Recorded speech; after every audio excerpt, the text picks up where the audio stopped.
Hello everyone, कैसे हैं आप सभी। आई होप आप सभी अच्छे होंगे, घर में होंगे, सेफ होंगे। और खास तौर पे जो स्टूडेंट्स हैं वो तो इस लॉकडाउन का कुछ ज़्यादा ही मज़ा उठा रहे होंगे, बहुत ज़्यादा ही अच्छे से ज़िंदगी जी रहे होंगे, क्योंकि कोई एग्ज़ाम का प्रेशर नहीं है, कोई पढ़ाई का प्रेशर नहीं है। तो उससे बढ़िया ज़िंदगी तो कोई और अभी तक मिल ही नहीं सकती।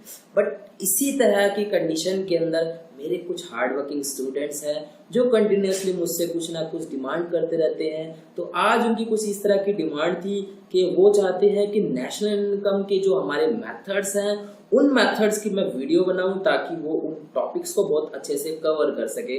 तो इसी डिमांड को फुलफिल करने के लिए मैंने आपके सामने ये एक वीडियो प्रेजेंट की है, जिसके अंदर मैं नेशनल इनकम के कुछ टॉपिक डिस्कस करने वाला हूं।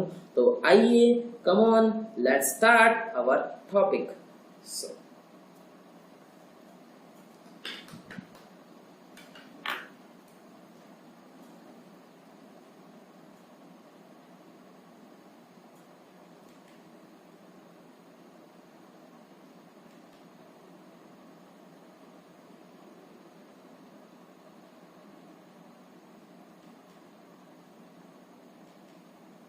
तो जैसा कि आप सभी को मालूम है कि जो नेशनल इनकम वाला जो चैप्टर है, इस चैप्टर के अंदर हमारे नेशनल इनकम को मेथड को कंप्यूट करने के हमारे कुछ मेथड्स है, जिसमें हमारा सबसे पहला मेथड आता है वैल्यू एडिट मेथड, जिसको हम प्रोडक्शन मेथड के नाम से भी जानते हैं। दूसरा जो हमारा मेथड आता है, इसे हम बोलते हैं एक्सपेंडिचर मेथड, जिसे हम disposal method, income disposal method के नाम से जानते हैं। And the third one is what, income method, जिसको हम इनकम डिस्ट्रीब्यूशन मेथड के नाम से भी जानते हैं। तो गाइस, आज की क्लास के अंदर हम जो टॉपिक डिस्कस करने वाले हैं वो इनकम मेथड का टॉपिक डिस्कस करने वाले हैं। तो आइए अपना टॉपिक स्टार्ट करते हैं। तो आइए एक एग्जांपल के थ्रू हम इस मेथड को समझते हैं। तो यहां पर एक पर्सन है जिनका नाम है रवि। ये भाई साहब एक कंपनी है जिसका नाम है इन्फोटेक प्राइवेट लिमिटेड कंपनी। इस कंपनी में सीए है, चार्टर्ड अकाउंटेंट है। अब चार्टर्ड अकाउंटेंट की आप सैलरी तो जानते ही है। तो ये कंपनी चार्टर्ड अकाउंटेंट को एज अ सैलरी के तौर पर 80,000 रुपए देती है। अब ये चार्टर्ड अकाउंटेंट है कंपनी के, भाई इनके आराम की पूरी सुविधा कंपनी देखेगी। तो ऐसी कंडीशन में कंपनी क्या करती है, कंपनी ने कार और फ्लैट भी प्रोवाइड कर रखा है कंपनी ने, ताकि ये इनके आराम का पूरा ख्याल रखा जा सके, ताकि अगर हमारे सीए अच्छे से रहेंगे तो उस कंडीशन में कंपनी के किसको, प्रॉफिट एंड लॉस को अच्छे से मैनेज कर पाएंगे। साथ ही साथ कंपनी इन्हें पीएफ के तौर पर एवरी मंथ 10,000 रुपीज कंट्रीब्यूशन के तौर पर देती है। साथ ही साथ क्या है, अब भाई सीए भाई साहब है, इनके पास पैसा तो है, बहुत सारा पैसा है। तो ऐसी कंडीशन में ये अपने पैसे को कई तरह से इन्वेस्ट करते हैं। इनके पास क्या है, इनके पास एक घर है अपना। अब कंपनी ने इन्हें फ्लैट दे रखा है, तो ये कंपनी के फ्लैट पे रहते हैं। ऐसी कंडीशन में इन्होंने जो अपना घर है, ये घर इन्होंने क्या कर रखा है, ये एक फैमिली को रेंट पे दे रखा है। तो रेंट से भी इनके पास पैसा आता है। इन्होंने अपना घर एज इन्वेस्टमेंट के तौर पर, रेंट के तौर पर दे दिया, वहां से इनके पास पैसा आ रहा है। अब उसके साथ साथ ये सीए है, इन्होंने अपनी अकाउंट की एक बुक लॉन्च की हुई है। तो उस बुक का रॉयल्टी के तौर पर इनके पास पैसा आता रहता है। गाइस, यहाँ पर रॉयल्टी का मतलब क्या है, बहुत से बच्चों को रॉयल्टी का मतलब नहीं मालूम होता। तो रॉयल्टी डिफरेंट वेज में काउंट की जाती है। सपोज मैं किसी बुक का ऑथर हूं, मैंने किसी एक बुक को लिखा है, तो ऐसी कंडीशन में जो बुक पब्लिश हो रही है, जो उस मेरी बुक पे अपना नाम रख के पब्लिश कर रहे हैं, तो वो मेरा नाम यूज कर रहे हैं, मेरा नाम यूज कर रहे हैं, मेरी चीज यूज कर रहे हैं। तो ऐसी कंडीशन में मुझे रॉयल्टी देंगे। कोई कंपनी है, सपोज करो कोई एक इंस्टीट्यूट है, ठीक है। अब उसके वो इंस्टीट्यूट अपनी फ्रेंचाइजी देता है किसी को, क्या देता है, फ्रेंचाइजी देता है। कोई दूसरा इंस्टीट्यूट इस इंस्टीट्यूट के नाम को यूज करता है। तो ऐसी कंडीशन में जो इसका नाम यूज कर रहा है, तो ऐसी सिचुएशन में वो पर्सन जो नाम यूज कर रहा है वो इसे रॉयल्टी के तौर पे कुछ अमाउंट देगा। इसके अलावा रॉयल्टी के अंदर और भी चीजें आती है, जैसे हमारे रॉयल प्लेसेस है। अभी ये रॉयल प्लेसेस कौन कौन सा, जैसे आपने लाल किला सुना होगा, अपने कुतुब मीनार सुना होगा, ताजमहल सुना होगा। अब ये जो प्लेसेस है, इनको हम रॉयल प्लेसेस बोलते हैं। अगर कोई पर्सन इन्हें हायर करता है क्या कहते हैं 1 दिन के लिए लेता है, 2 दिन के लिए लेता है, कि वहां पर जैसे फिल्म स्टार वगैरह शूटिंग वगैरह करते हैं, तो ऐसी कंडीशन में जो उनके थ्रू जो पैसा प्रोवाइड किया जाता है वो रॉयल्टी का पैसा प्रोवाइड किया जाता है। कहाँ पर? जिनके अंडर में वो रॉयल प्लेसेस आ रहे हैं। इसके साथ साथ क्या है कि इन्होंने कंपनी में इन्वेस्ट किया हुआ अपना पैसा, तो वहां से इनको प्रॉफिट भी आता है। साथ के साथ क्या है, इन्हें एक हरि नाम के पर्सन को लोन प्रोवाइड कर रखा है 5 लाख का। अब वहां से इनके पास इंटरेस्ट के तौर पर भी पैसा आ रहा है। साथ ही साथ अब भाई ये चार्टेड अकाउंटेंट है, ये कंपनी के लिए तो काम करते ही करते हैं, साथ ही साथ ये अपने घर पे और भी काम पकड़ रखे हैं, जो कहते हैं जैसे ये ITR फाइल कर देते हैं, GST रिटर्न फाइल कर देते हैं, और भी बहुत सारे जो CA के काम हैं ये कंपनी के अलावा अलग अलग पर्सन के भी काम करते हैं, जो घर पे आने के बाद सेल्फ एम्प्लॉयड के तौर पर करते हैं। तो यहाँ पर ये जो अमाउंट इनके पास आता है एज अ मिक्स्ड इनकम के तौर पर आता है। अब यहाँ पर मैंने जो ये एग्जांपल लिया है, इस एग्जांपल में मैंने आपको वेरियस काइंड्स ऑफ इनकम दिखाई है कि जहां पर एक पर्सन के सामने, अगर एक पर्सन है तो उसके सामने इस वेरियस काइंड्स की इनकम आता है। तो यहाँ पर मैंने एक छोटा सा एग्जांपल लिया है जिसके हेल्प से आपके सामने कुछ ये एग्जांपल्स आपके सामने रिप्रेजेंट कर सकूं कि वहां पर किस किस तरह की इनकम आती है। तो यहाँ पर हमने क्या देखा, यहाँ पर हमने सबसे पहले देखा कि यहाँ पर जो ये भाई साहब है इन्हें सैलरी मिल रही है। तो ये जो सैलरी का पार्ट होता है, इस सैलरी के पार्ट को हम किसके नाम से जानते हैं? तो ये जो हमारा सैलरी का पार्ट है इसे हम बोलते हैं wages and salary in cash, क्योंकि ये इन कैश की फॉर्म में इन्हें मिल रही है। तो यहाँ पर ये wages and salary in cash जो होता है ये वेरियस फॉर्म्स में होता है, जिसमें हमारा बेसिक पे, जो इनको बेसिक पे मिला, DA होता है, HRA होता है, ओवर टाइम अलाउंस होता है, बोनस होता है, कमीशन होता है, बहुत सारी ऐसी चीजें होती हैं। तो गाइस इन चीज के बारे में आप अपने अकाउंट्स के फैकल्टी से पूछ सकते हैं कि ये DA क्या होता है, HRA क्या होता है, बोनस कमीशन वगैरह क्या होती है। बट उसके बावजूद भी अगर आपको नहीं पता चलता है या आपके अकाउंट्स के फैकल्टी आपको नहीं बताते हैं, तो ऐसी कंडीशन में आप कमेंट बॉक्स में मुझे बताइए, मैं आपके लिए उस सारी डिटेल्स में आपको प्रोवाइड करूंगा कि सारी चीजें क्या होती है। अब इसके साथ मैंने एक और चीज देखी थी कि कंपनी ने अपने CA भाई साहब को क्या दिया, कार भी दिया, फ्लैट भी दिया। लेकिन क्या ये कार और फ्लैट कैश की फॉर्म में दिया? नहीं, कंपनी ने कैश नहीं दिया CA को कि आप कैश ले लो और कार खरीद लो अपने लिए, आप कैश ले लो और फ्लैट खरीद लो अपने लिए। कंपनी ने डायरेक्ट कार खरीद के CA को दिए, कंपनी ने डायरेक्ट फ्लैट खरीद के CA को दिया है। तो ऐसी कंडीशन में इस तरह का जो CA के पास ये रिटर्न के तौर पर ये कार और ये फ्लैट्स आए हैं, इन्हें हम बोलते हैं wages and salary in kind. मतलब कैश की फॉर्म में नहीं, अदर फॉर्म में जो अमाउंट आ रहा है इसे हम बोलते हैं wages and salary in kind. अब इसमें क्या क्या चीजें इंक्लूड होती है wages and salary in kind में? Free housing, medical facilities, free uniform, free food, conveyance facility, और भी बहुत सारी चीजें जो कैश की फॉर्म में नहीं होती है, अदर फॉर्म में होती है। इसके अलावा हमने एक और चीज देखी थी कि फ्यूचर बेनिफिट के लिए कंपनी हर महीने 10,000 रुपए अकाउंट में ट्रांसफर करवा रही है ताकि उनको भी फ्यूचर बेनिफिट मिल। तो इस तरह के जो फ्यूचर बेनिफिट्स होते हैं इन्हें क्या बोला जाता है? इन्हें बोला जाता है employers contribution to social security scheme. ये बेनिफिट फ्यूचर पर्पस के लिए दिए जाते हैं कि फ्यूचर में एम्प्लॉय इसके बेनिफिट्स उठा सके, जिसके अंदर PF होता है, life insurance, casualty insurance, pension और रिटायरमेंट ETC, ये सारी चीजें आती हैं। अब ये सारी चीजें किसका पार्ट है? आपको क्वेश्चन के अंदर ऐसी क्या चीजें देखने को मिलने वाली है जिसके अंदर आप ये सारी चीजें काउंट करते हैं? तो ये तीनों के तीनों जो कॉम्बिनेशन हमारे होते हैं, तो ये होते हैं टणन टणन टणन टणन कंपनसेशन टू एम्प्लॉय।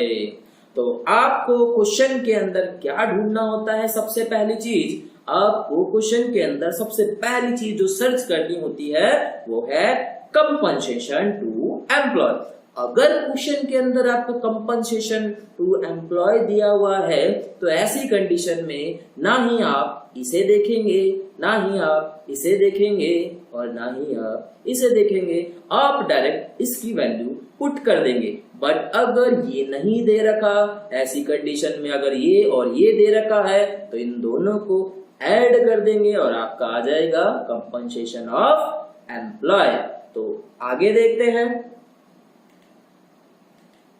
अब हमने जो नेक्स्ट हमारी जो इनकम देखी थी, जो इन्वेस्टमेंट के पर्पज से, इन्वेस्टमेंट करने के बाद जो रवि के पास इनकम्स आ रही थी, वो इनकम कुछ ऐसी आ रही थी कि उसका जो खुद का घर था उसको उसने रेंट पे दे रखा था, जो उसने बुक पब्लिश की हुई थी उसकी जो रॉयल्टी मिल रही थी, उसको उसने जो कंपनी में इन्वेस्टमेंट किया हुआ था उसका जो प्रॉफिट मिल रहा था, और साथ ही साथ जो उसे इंटरेस्ट मिल रहा था। अब ये जो सारी चीजें हैं, कहता है इन सारी चीजों का अगर हम कॉम्बिनेशन कर दे, कहता है ये सारी चीजें मिलकर क्या बनती है, ये सारी चीजें मिलकर हमारी ऑपरेटिंग सरप्लस बनती है। तो गाइस ये ऑपरेटिंग सरप्लस क्या होता है? तो ऑपरेटिंग सरप्लस जो होता है ये इनकम फ्रॉम प्रॉपर्टी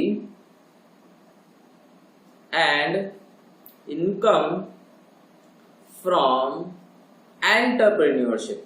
मतलब ये प्रॉपर्टी से पैसा मिला, ये प्रॉपर्टी से पैसा मिला, ये प्रॉपर्टी से पैसा मिला, और ये एंटरप्रेन्योरशिप से पैसा मिला।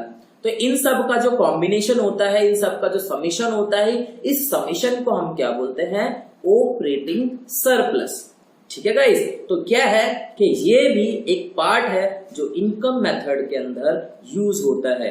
किसमें यूज होता है? इनकम मेथड में यूज होता है। तो इसी के साथ आपको ये पता चल गया है कि हम यहाँ जो ये मेथड कर रहे हैं, ये हम कौन सा मेथड कर रहे हैं? इनकम मेथड कर रहे हैं। यस, तो जब भी हम इनकम मेथड करेंगे तो ऐसी कंडीशन में जब भी हम ऑपरेटिंग सरप्लस के ऊपर बात करेंगे, किसके ऊपर बात करेंगे गाइस? ऑपरेटिंग सरप्लस के ऊपर बात करेंगे। तो उसके अंदर हम ये देखेंगे कि ऑपरेटिंग सरप्लस किन सब का मिक्सअप होता है, किन सब का? Rent, royalty, profit and interest.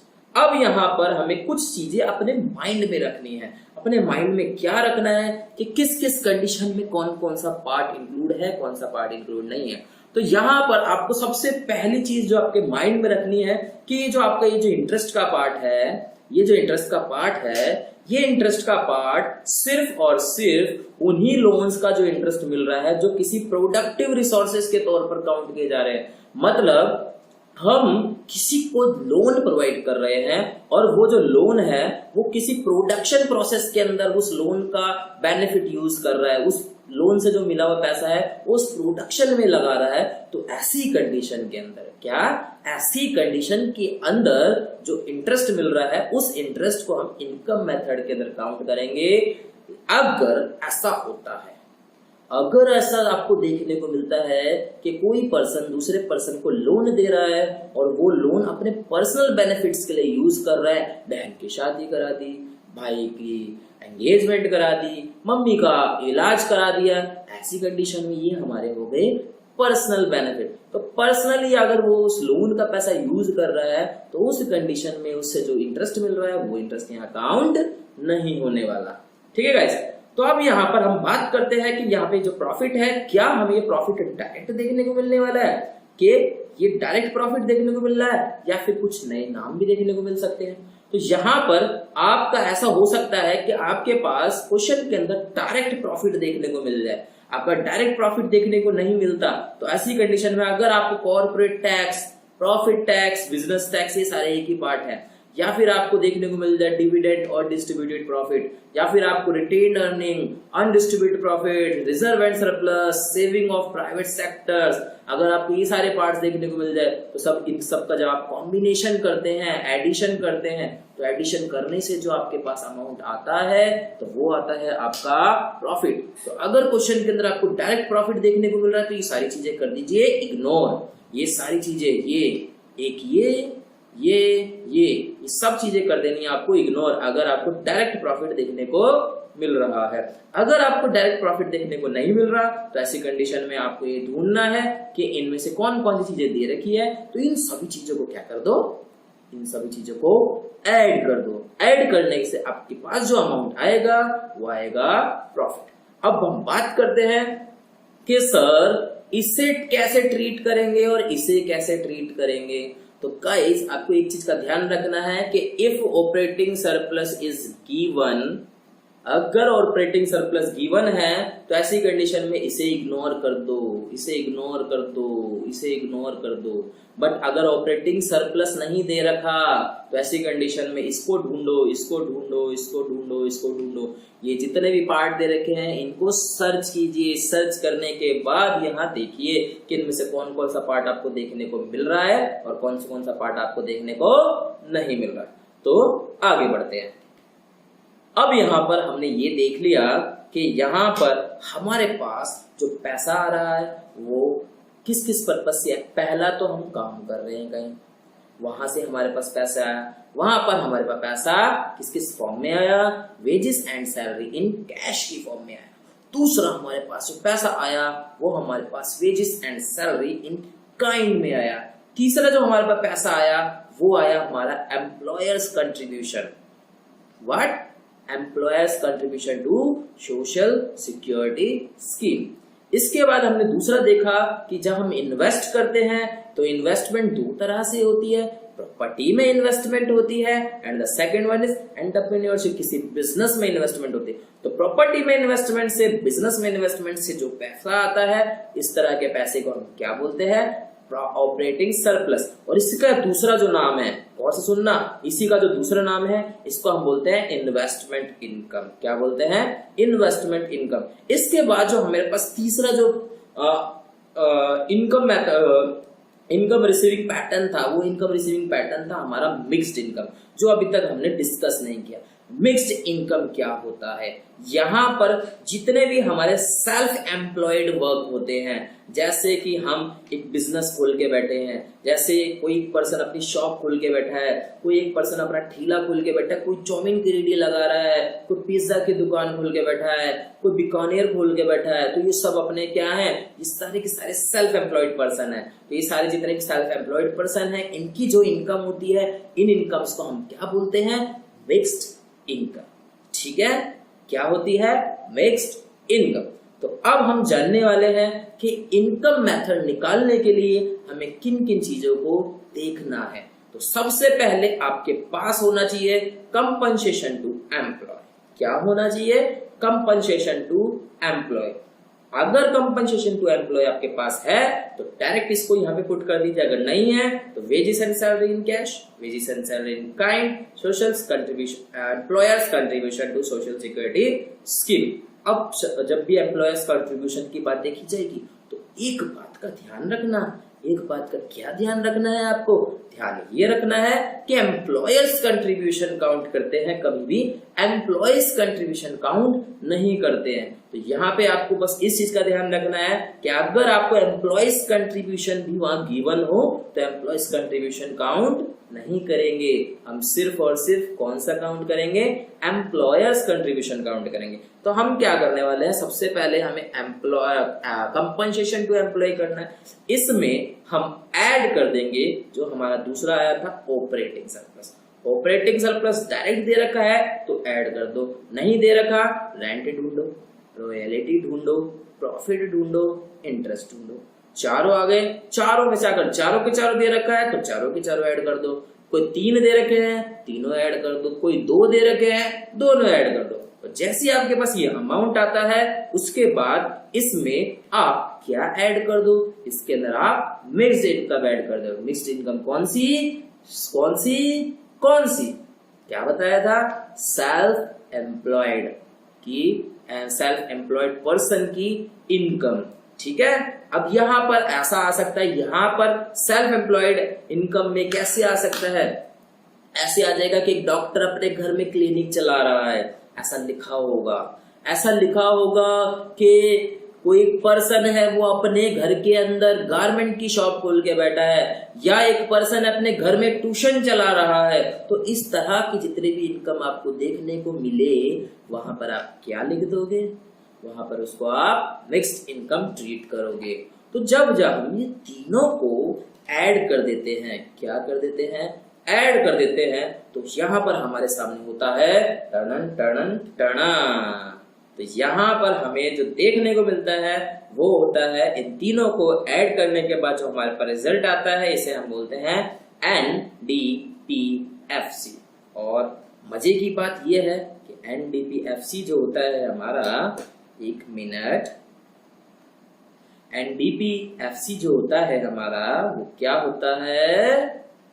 Domestic income. Yes guys, तो ये है हमारा डोमेस्टिक इनकम। तो अगर आपको क्वेश्चन में सिर्फ और सिर्फ ये बोला जाए कि डोमेस्टिक इनकम निकाल दीजिए, तो बल्ले बल्ले करके ये तीनों चीजें ढूंढ लीजिए और ऐड कर दीजिए। अगर आपको ये बोला जाता है कि नेशनल इनकम निकालो, तो ऐसी कंडीशन में डरने का नहीं, इसमें क्या करने का, इसमें एक चीज आती है जिसको हम बोलते हैं NFIA।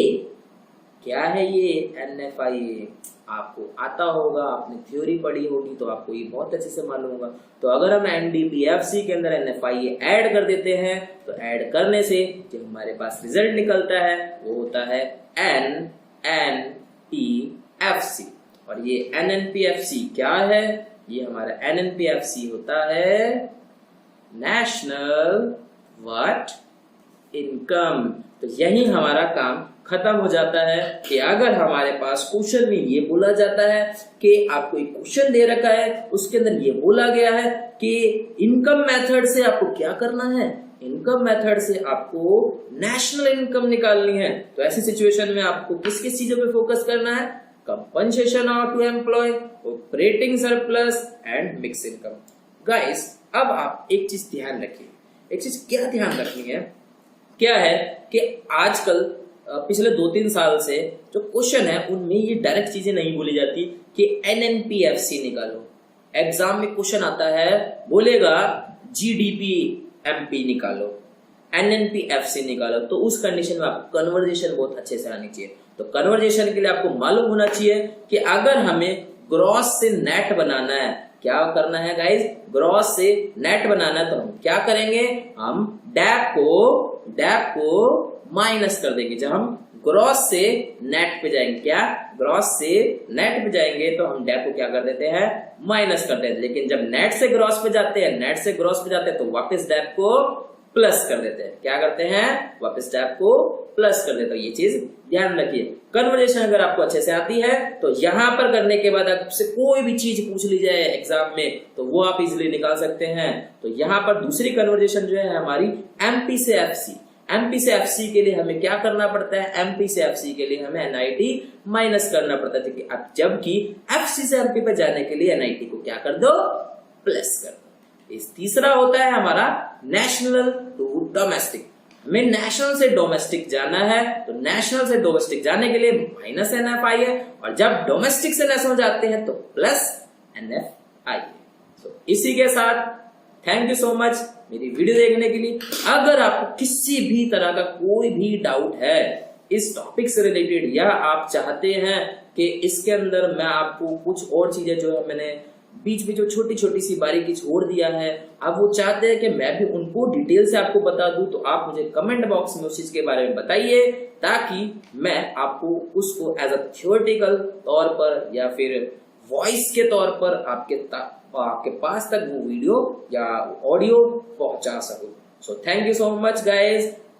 अपना ध्यान रखें, घर में रहे, सेफ रहे और पढ़ते रहे। तो इसी के साथ बाय बाय।